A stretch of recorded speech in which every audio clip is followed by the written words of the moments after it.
सो एक बार देखते हैं आज हम क्या इंपॉर्टेंट कवर करने वाले हैं। Important national and international accreditation bodies for the food laws. यहाँ पर कौन कौन सी फूड बॉडीज होगी ये देखते हैं एक बार। यहाँ पर ministry of food processing industry को हम डिस्कस करेंगे, फूड कॉर्पोरेशन ऑफ इंडिया के फंक्शंस को हम देखेंगे, नेशनल इंस्टीट्यूट ऑफ न्यूट्रिशन के फंक्शन को हम देखेंगे, सेंट्रल राइस रिसर्च इंस्टीट्यूट के बारे में हम पढ़ेंगे और national institute of the food technology के बारे में हम पढ़ेंगे, international food policy research institute के बारे में पढ़ेंगे और यहाँ पर हम आपका साथ ही साथ में पढ़ेंगे फूड एग्रीकल्चर ऑर्गेनाइजेशन के बारे में और लास्ट में हम पढ़ेंगे यहाँ पर वर्ल्ड फूड प्रोग्राम के बारे में। तो ये जो 7 फूड लॉ बॉडीज है नेशनल इंटरनेशनल, ये इंपॉर्टेंट है। मैं मानता हूँ कि इसमें से एक क्वेश्चन देखने के लिए मिल सकता है। जो आपका एफसीसीआई का सब्जेक्ट है वहां पर आपके 25 क्वेश्चंस आएंगे, उनमें से एक क्वेश्चन यहाँ सर आने की उम्मीद है।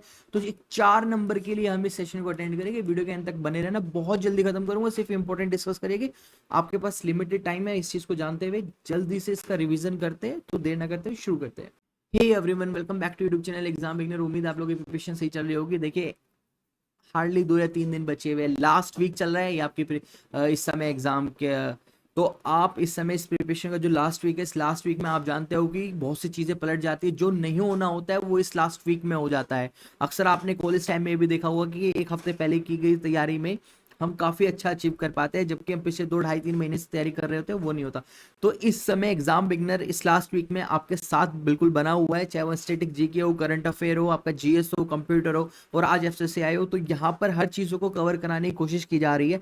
इसी तरह आप नीचे लिंक डिस्क्रिप्शन में है प्लेलिस्ट का पूरा जो हमने मेंटेन की है इस लास्ट वीक के लिए, तो उसको अच्छे से रिवाइज करते रहना। खासकर वो स्टूडेंट जिनका 50-50 तैयारी थी, उनकी इन सब चीज़ों को देखकर एक अच्छी कमांड बन जाएगी। और जो काफ़ी महीनों से इस चीज़ को लिए अच्छे से प्रिपेयर करते आ रहे हैं, जो सीरियस है इन चीज़ों को लेकर स्टूडेंट इस एग्जाम को, तो वो भी इन चीज़ों को कवर करके अपना रिवीजन कर सकते हैं। आज जो टॉपिक्स हम डिस्कस करेंगे ये फूड बॉडीज लॉ है, जो कि नेशनल और इंटरनेशनल रहती है, ये भी इंपॉर्टेंट रहती है। इन चीज़ों को भी आप सही से देखना। बाकी मैं आपको ये कहूंगा कि देखो इस तरह का मौका बार बार नहीं मिलता। अपना 100% आप एग्जाम में देकर आना, बिल्कुल भी किसी भी चीज को लेकर डाउटफुल मत रहना, कॉन्फिडेंटली आप कवर करना। आपका रीजनिंग यहाँ पर अच्छे मार्क्स स्कोर कराएगा, मैथमेटिक्स आपको अच्छे मार्क्स स्कोर कराएगा अगर आपके उन पे कमांड है। इंग्लिश की मैं बात करूँ तो ग्रामर यहाँ पे बहुत बेसिक से आएगी। Direct indirect active passive idiom phrases, ये सिनोनियम एंटोनियम से सब बहुत बेसिक से आने वाला है आपका। इन सब चीज़ों को कवर कर लेना, टाइम मिला तो मैं भी कवर कराने की कोशिश करूंगा। और साथ ही में आपका यहाँ पर जो जीएस को लेकर जितने भी जैसे करंट अफेयर है, जितना हमने प्रोवाइड किया उतना पढ़ लेना, बाकी चीज़ों में मत पढ़ना, वरना हो सकता है कि बहुत ज़्यादा कंफ्यूजन आपको हो जाए। जीएस के क्वेश्चंस भी आप वही रिवाइज कर लेना जितना भी आपसे पॉसिबल हो सके। साथ ही साथ में मैं कहूँगा कि आप यहाँ पर जो एफएसएसए सब्जेक्ट है, यहाँ पर इसमें फूड सेफ्टी लॉ से रिलेटेड सारा है, इसको भी आप इजीली कवर कर लोगे। तो मैं मानता हूँ कि ओवरऑल आप यहाँ पर एक अच्छा मार्क्स स्कोर कर सकते हो। वो कितना मार्क्स कौन कितना स्कोर करेगा वो तो एग्जाम देकर पता लगेगा, क्योंकि बैक टू बैक और भी बहुत सारे एग्जाम्स है स्टूडेंट्स को जो फेस करना है। डेली मेरी भी बात होती रहती है, तो इसलिए आप इस समय जो भी ये लास्ट वीक चल रहा है इसमें बस अपना 100% दे दो। 2 या 3 दिन की बात है। जितनी भी जिनको लग रहा है कि अभी हम थोड़ा 50-50 अच्छे से कवर नहीं कर पा रहे, वो चैनल पे आओ, इस प्लेलिस्ट को विजिट करो और इसको रिवाइज कर लो। ये भी अपने आप में बहुत सफिशिएंट है। तो चलिए आज का सेशन शुरू करते हैं देर न करते हुए। जो भी चैनल पे नए होंगे चैनल को सब्सक्राइब कर लेना और ये बेल आइकन भी प्रेस कर देना और वीडियो को भी आप लाइक कर देना। सबसे पहले हम यहाँ पे डिस्कस करेंगे एफसीआई यानी फूड कॉर्पोरेशन ऑफ इंडिया को। तो यहाँ पे मेंशन है the food corporation of India statutory corporation created run by the government of India. तो ये एक स्टैट्यूटरी कॉर्पोरेशन है, यानी एक संवैधानिक निगम है, जिसे आप बोल सकते हो कानूनी निगम, जो कि चलाया जाता है आपके यहाँ पर भारत सरकार के द्वारा। It was set up in 1965 with its initial headquarter in Chennai. देखिए जब ये सेटअप किया गया था 1965 में, तो जो इसका इनिशियल हेडक्वार्टर था वो उस समय चेन्नई हुआ करता था, लेकिन बाद में later this was move to New Delhi और एट द प्रेजेंट आज के टाइम में ये न्यू दिल्ली में है। It also has a regional centre in the Capitals of the state. यहाँ पर बताया है कि हर स्टेट की कैपिटल में इसका एक रीजनल ऑफिस भी देखने के लिए मिलता है, एक रीजनल सेंटर होता है। सपोज अगर आप महाराष्ट्र से हो तो आपको मुंबई में इसका एक रीजनल सेंटर देखने के लिए मिलेगा, और अगर आप सपोज उत्तराखंड से हो तो वहां आपको देहरादून में इसका एक रीजनल सेंटर देखने के लिए मिलेगा। आगे the following objectives of the national food policy. देखिए नेशनल फूड पॉलिसी के क्या क्या उद्देश्य है उनके बारे में बताया है। तो यहाँ पर है effective price support operation for the safeguarding the interest of the poor farmers, यानी यहाँ गरीब किसानों के हित की रक्षा के लिए जो प्रभावी मूल्य है उसका जो समर्थन है वो एक तरह से उसका संचालन करना है। यानी जो यहाँ पर जो गरीब किसान होते हैं उनके हितों में जो भी किसी भी जो आपकी एक तरह से क्रॉप होती है, फसल होती है, उसका जो मिनिमम वैल्यू है उसका संचालन करना, यानी उसको बनाए रखना एक प्रभावी मूल्य समर्थन के साथ, ये यहाँ पे बताना चाह रहा है। आगे distribution of the food grains through out the country for the public distribution system, यानी पीडीएस। यहाँ पे है कि आपका जो अनाज है यानी गेहूं है उसका जो डिस्ट्रीब्यूशन सिस्टम है वो बना रहे पब्लिक डिस्ट्रीब्यूशन सिस्टम के थ्रू। इस चीज को इंश्योर करता है आपका यहाँ पर नेशनल फूड पॉलिसी, जो कि अंडर आती है यहाँ पर आपकी फूड कॉरपोरेशन ऑफ इंडिया के।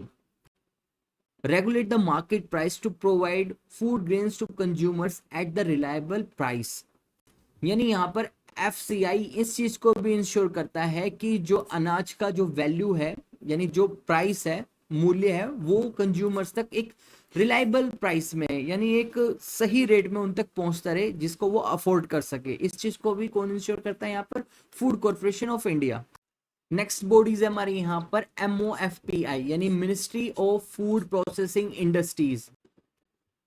So the Ministry of Food Processing Industry is a ministry of the government of India responsible for the formulation and administration of the rule, regulation and laws relating to the food processing in India. तो यहाँ नहीं, यहाँ पर जितने भी food processing से related जितने भी आपके लॉ है, रेगुलेशंस है और रूल्स है, उन चीजों को एडमिनिस्ट्रेटिवली फॉर्मुलेशन करके कौन इंश्योर करता है? वो करती है आपकी यहाँ पर the ministry of food processing industry. The ministry was setup in the year 1988, यानी 1988 में इसको सेटअप कर लिया गया था। The ministry currently headed by the Pashupati Kumar Paras, एक कैबिनेट मिनिस्ट्री, यानी जो हमारे कैबिनेट मिनिस्टर है पुष्पपति कुमार पारस, उनके थ्रू इस समय इस मिनिस्ट्री को रन किया जा रहा है। So function of the ministry क्या क्या है वो देखते हैं। फर्स्ट है आपकी पॉलिसी सपोर्ट एंड डेवलपमेंट। देखिए जितनी भी पॉलिसी इस फूड प्रोसेसिंग रिलेटेड आएगी, चाहे वहाँ पर आपका पहले उसको सैंपल टेस्टिंग हो या आपके वहाँ पर पैकेजिंग को लेकर हो, तो उन सब का पूरा सपोर्ट कौन देगा? यहाँ पर सेम मिनिस्ट्री देगी। और उसके जो डेवलपमेंट है पॉलिसीज के थ्रू, उन सब में भी आपको जो सपोर्ट मिलेगा वो यहाँ पर आपको मिनिस्ट्री के थ्रू ही मिलेगा। अब यहाँ पर आपका जो प्रोडक्ट का प्रमोशन होगा, उससे जो टेक्निकल स्पेसिफिक होगी, वो सब चीज़ों को जो इंश्योर करेगी वो करेगी आपकी यहाँ पर मिनिस्ट्री। फूड प्रोसेसिंग को लेकर टाइम टू टाइम एडवाइजरी और रेगुलेटरी लागू करना, तो वो सब इन चीज़ों को कौन इंश्योर करता है? वो इस सब चीज़ों को मिनिस्ट्री ही इंश्योर करती है। Better utilisation and value addition of the agriculture produce for the enhancement of the income of farmer. तो यानी यहाँ पर फार्मर्स की इनकम को सपोर्ट करने के लिए जो जितने भी आपके यहाँ पर एग्रीकल्चर प्रोड्यूस होते हैं उनको और बेहतर बनाना और उनको इन्हांस करना, इन सब की किसकी रिस्पॉन्सिबिलिटी होती है? वो होती है आपके यहाँ पर मिनिस्ट्री ऑफ फूड प्रोसेसिंग की। Induction of the modern technology into the food processing industries from the both domestic and external sources. देखिए जितने भी यहाँ पर आपके डोमेस्टिक और इंटरनेशनल आपके जो सोर्सेज है फूड के, उन सब प्लांट्स को यहाँ पर टाइम टू टाइम अपग्रेड करना, इन सब चीज की कौन इंश्योरिटी लेता है? वो लेता है आपके यहाँ पर ministry of food processing. Next है यहाँ पर हमारा national institute of nutrition. The national institute of nutrition is a Indian public health nutrition and translation research centre located in the Hyderabad, India. यहाँ पे आपका जो नेशनल इंस्टीट्यूट ऑफ न्यूट्रिशन है, ये आपका जो पब्लिक हेल्थ डोमेन है एक तरह से, और ये जो सेंटर है ये लोकेटेड है आपका हैदराबाद, इंडिया के अंदर। So the institute majorly conduct the research in obesity, diabetes, food chemistry, dietetics, clinical toxicology, micronutrient or deficiency in the collaboration with the centers such as the Rockefeller University, University of the Colorado School of Medicine, Washington University and the Johns Hopkins Bloomberg School of the Public Health in the USA and the University of the Wollongong in the Australia। So mainly क्या होता है कि आपका जो national institute of nutrition है वो timely आपका time to time यहाँ पर रिसर्च कंडक्ट कराता है ओबेसिटीज पे, डायबिटीज पे, फूड केमिस्ट्री पे, डायटिक्स पे और क्लिनिकल टॉक्सिकोलॉजी पे और माइक्रोन्यूट्रिएंट पे डेफिशिएंसी चेक करता है, उनकी कोलैबोरेट करता है यहाँ पर आपके डोमेस्टिक सेंटर्स के रिसर्च सेंटर्स के साथ, इंटरनेशनल यूनिवर्सिटीज के साथ, जिसमें आपकी कोलोराडो स्कूल ऑफ मेडिसिन जो कि वाशिंगटन यूनिवर्सिटी है उसके साथ, जैसे कि Johnson Hopkins, Bloomberg school of public health in USA. तो इस तरह से वो आपकी यहाँ पर नेशनल इंटरनेशनल यूनिवर्सिटीज के साथ मिलकर यहाँ पर आपका रिसर्च कंडक्ट कराता है। ये सब किसका फंक्शन है? ये सब फंक्शन है आपका यहाँ पर नेशनल इंस्टीट्यूट ऑफ न्यूट्रिशन का। तो नेक्स्ट है हमारे यहाँ पर सेंट्रल राइस रिसर्च इंस्टीट्यूट। देखिए भारत में गन्ने की खेती के बाद और आपकी गेहूं की खेती के बाद जो ज्यादा खेती होती है वो मिलती है आपको यहाँ पर राइस की, यानी चावलों की खेती। अब उसका अपने आप में ये एक सेंट्रल राइस रिसर्च इंस्टीट्यूट है। The National Rice Research Institute has been established in 1966 under the Indian Council of Agriculture Research ICR. Under the ICR इसको as a National Research Rice Institute establish किया गया था 1966 में, but it was set up on April 23rd 1946 at Vidyadharpur, Cuttack, Orissa में इसको 1946 में बना दिया गया था। लेकिन उस समय ये एक नेशनल राइस रिसर्च इंस्टीट्यूट ना होकर ओनली राइस रिसर्च इंस्टीट्यूट होता था, जहां पर इस समय आपके जो एक्सपेरिमेंट करने के लिए जो फार्म लैंड है वो 60 हेक्टर्स के साथ इसको 1946 में स्टैब्लिश किया गया था। It conducts basic, applied and adaptive research on the crop improvement and resources management for increasing and stabilizing rice productivity. देखिए यहाँ मेनली जो रिसर्च की जाती है वो क्रॉप पे, यानी फसल की इंप्रूवमेंट को लेकर, वृद्धि को लेकर, जो रिसोर्सेज मैनेजमेंट है, हमारे पास संसाधन है उनका इंक्रीमेंट को लेकर, उनको स्टेबलाइज करने के लिए, जो ताकि राइस की जो प्रोडक्टिविटी है वो बढ़ सके। इस तरह के जो फंक्शन होते हैं वो होते हैं आपके यहाँ पर सेंट्रल राइस रिसर्च इंस्टीट्यूट के। नेक्स्ट है हमारे यहाँ पे national institute of food technology. National institute of food technology entrepreneurship and management is a higher education institute deemed to be university operating under the ministry of food and processing industries.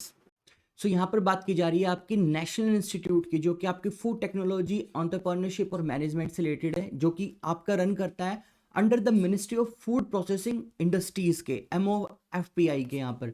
तो ये यहाँ पर जो आपको courses academy offer की जाती है वो की जाती है आपको यहाँ पे MTech level, PhD degree level और यहाँ पर आपको बीटेक लेवल यानी बैचलर ऑफ टेक्नोलॉजी। ये इंस्टीट्यूट आपका जो national institute of food technology, ये आपका दिल्ली NCR में सिचुएटेड है और यहाँ पर वेरियस टाइप के कोर्स कराए जाते हैं, चाहे आपके बायोटेक्नोलॉजी से हो, माइक्रोबायोलॉजी टेक्नोलॉजी से हो, तो मास्टर इसमें टेक्नोलॉजी के कोर्सेज होते हैं, PhD डिग्रीज यहाँ पर कंडक्ट कराई जाती है। सो हमें यहाँ पे जो ध्यान रखना है कि जो national institute of food technology है इंडिया के अंदर, वो अंडर चलता है आपके ministry of food processing industries के, MOFPI के। आगे देखते हैं नेक्स्ट।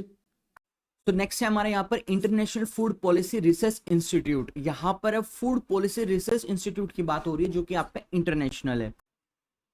तो the mission IFPR to provide the research based policy solutions, यानी देखिए IFPR का जो यहाँ पर मिशन है वो है research based policy solutions provide करना वर्ल्ड वाइड हर कंट्रीज को, सस्टेनेबली यानी एक स्थायी रूप से रिड्यूस करना पॉवर्टी को, गरीबी को, एंड द हंगर यानी भूखमरी को खत्म करना है, माल न्यूट्रिशन यानी यहाँ पे जितना भी कुपोषण जितने भी कॉन्टिनेंट में उन सबको एक तरह से कम करना ही इनका यहाँ पर एक मिशन है। किस चीज का? International food policy research institute का। IFPR has office in several developing countries including China में आपको इसका ऑफिस देखने मिले, इथियोपिया में, इंडिया में भी इनका एक ऑफिस है, यहाँ पर रीजनल ऑफिस है। तो इस तरह से इनका काफी सारा स्टाफ जो कि वर्क करता है मैनी अदर कंट्रीज में भी ग्राउंड लेवल पे पूरे वर्ल्ड के अंदर। नेक्स्ट है हमारे यहाँ पर FAO यानी food agriculture organisation. So the food and agriculture organisation of the United Nations is specialised agency of the United Nations that leads the international effort defeat the hunger यानी भूखमरी को कम करने के लिए, इम्प्रूव द न्यूट्रिशन यानी आपके यहाँ पर जितना भी न्यूट्रिशन है उस चीज को इम्प्रूव करने के लिए आपकी डेली लाइफ में, और फूड द सिक्योरिटी आपके डेली लाइफ की फूड सिक्योरिटी को इंश्योर करना। ये सब किसकी रेस्पॉन्सिबिलिटी यानी किसकी पॉलिसीज है? वो आपके यहाँ पे food and agriculture organisation. It was founded in October 1945। देखिए 1945 अक्टूबर में इसकी स्थापना की गई थी। कहां पर है ये? आपकी यूनाइटेड नेशंस में है ये आपकी। जो इसका हेडक्वार्टर है वो आपका रोम में है, यानी इटली के अंदर, और मेंटेन द रीजनल और field offices around the world. इनके जो रीजनल और फील्ड ऑफिसेज है वो पूरे मतलब हर कंट्रीज में आपको देखने के लिए मिलेंगे। उसमें भी कितनी कंट्रीज है, टोटल 130 कंट्रीज में इनके ऑपरेटिंग ऑफिसेज है, जहां पर रीजनल और फील्ड ऑफिसेज कहलाते हैं। अब यहाँ कैसे ये हर देश की कंट्री से गवर्नमेंट से कोऑर्डिनेट करते हैं, तो ये इस तरह से डेवलपमेंट एजेंसी है जो कि कोऑर्डिनेट करती है वहाँ की एक्टिविटीज को, हर कंट्री के अंदर किस तरह की इंप्रूवमेंट को लेकर, डेवलपमेंट एग्रीकल्चर को लेकर, वहाँ की फॉरेस्ट्री को लेकर, वहाँ की फिशर्स को लेकर यानी मछली पालन को, वहाँ के जो लैंड है वहाँ पर जो वाटर रिसोर्सेज है इन सबको किस तरह से इनकी सिक्योरिटी को लेकर, इनकी इंप्रूवमेंट को लेकर, इनकी इन्हांस को लेकर, ये सारी जो रिस्पॉन्सिबिलिटी है हर कंट्री गवर्नमेंट के साथ मिलकर ये कोऑर्डिनेट करती है। तो ये सारा जो काम है वो काम होता है आपके यहाँ पर फूड एग्रीकल्चर ऑर्गेनाइजेशन का। नेक्स्ट है यहाँ पे आपका world food programme WFP। The world food programme is a food assistant branch of the United Nations. देखिए यूनाइटेड नेशन की जो फूड की असिस्टेंट ब्रांच है वो है आपके यहाँ पर वर्ल्ड फूड प्रोग्राम। तो एक तरह से ये आपकी फूड असिस्टेंस ब्रांच है यूनाइटेड नेशंस के अंदर, चाहे वो आपके यहाँ पर FAO के लिए काम करती हो या इंटरनेशनल फूड रेगुलेशंस के लिए काम करती हो, तो असिस्टेंस के लिए काम करती है आपके यहाँ पे वर्ल्ड फूड प्रोग्राम WFP। तो it is the largest humanitarian organisation, ये एक मानवता ऑर्गेनाइजेशन, बहुत बड़ी ऑर्गेनाइजेशन है, और यहाँ पर लार्जेस्ट फोकस है इनका भूखमरी पर, फूड की सिक्योरिटी को लेकर, largest provider of the school meals. जैसे कि भारत में मिड डे मील मिलता है, तो उसमें भारत गवर्नमेंट के साथ क्या करता है कि वर्ल्ड प्रोग्राम कोऑर्डिनेट कर कर वहाँ पर क्वालिटी इंश्योर करता है। इसकी जो स्थापना है वो 1961 में हुई थी, फाउंडेड इन 1961, और जो हेडक्वार्टर है इसका रोम में ही है, जैसे कि अभी हमने फूड एग्रीकल्चर ऑर्गेनाइजेशन का पढ़ा। तो इसके जो ऑफिस है वर्ल्ड वाइड वो 80 कंट्री में है, और इसका एक ऑफिस हमारे इंडिया में भी स्टेबल है। इंडिया में जितनी भी सब्सिडीज प्रोग्राम चल रहे हैं, डिस्ट्रीब्यूशन सिस्टम चल रहा है, जैसे कि गेहूं अनाज गरीबों को देने के लिए अंडर पॉवर्टी लाइन जो आते हैं, उन सब में गवर्नमेंट की हेल्प करना, उस प्रोग्राम को सही से संचालन होता रहे, उसको रन करता रहे, तो ये सब चीज़ों को इंश्योर कर रहा है यहाँ पर ये फूड प्रोग्राम इंश्योर कर रहा है। The world food programme was awarded the Nobel peace prize in 2020। तो द वर्ल्ड फूड प्रोग्राम है आपका, उसको आपका नोबेल पीस प्राइज भी मिला हुआ है 2020 में। तो ये था आज का हमारा सेशन, जहाँ पर हमने नेशनल और इंटरनेशनल बॉडीज को डिस्कस किया। कुछ इंपॉर्टेंट आपकी नेशनल बॉडीज थी और इंटरनेशनल बॉडीज थी, इंस्टीट्यूशंस थे जो कि आपके फूड लॉ से रिलेटेड थे। मैं मानता हूँ कि अगर आप एग्जाम को अपेयर करने जा रहे हैं FCCI को, तो आपको इनकी थोड़ी बहुत बेसिक नॉलेज होनी जरूरी थी, जिसको मैंने आज कवर कराने की कोशिश की। आई होप कि आपको ये सारी चीज़ें क्लियर हो गई होगी। अगर नहीं हुई होगी तो आप वीडियो को पॉज करके कुछ चीज़ों को रीड करते रहना। तो इस तरह से अगर किसी को कोई भी डाउट होगा तो नीचे कमेंट करके जरूर बताना, वीडियो को लाइक कर देना, चैनल को सब्सक्राइब कर लेना। बाकी अगर किसी कोई भी एग्जाम प्रिपरेशन को लेकर या एडमिट कार्ड को लेकर कोई भी डाउट हो तो आप मुझे डायरेक्टली कांटेक्ट कर सकते हो व्हाट्सएप और टेलीग्राम के थ्रू, और सेकंड थिंग कि आप मुझे नीचे कमेंट करके भी पूछ सकते हो। तो एग्जाम में आप सभी अपना बेस्ट करके आना, जिस तरह से आप प्रिपरेशन कर रहे हो उसी तरह से प्रिपरेशन करते रहिए, चीज़ों को टाइमली आप रिवाइज करते रहिए। तो बस इस समय मैं यही कहना चाहूँगा, बाकी मिलता हूँ किसी और नेक्स्ट अपडेट में, तब तक का टिल देन बाय बाय।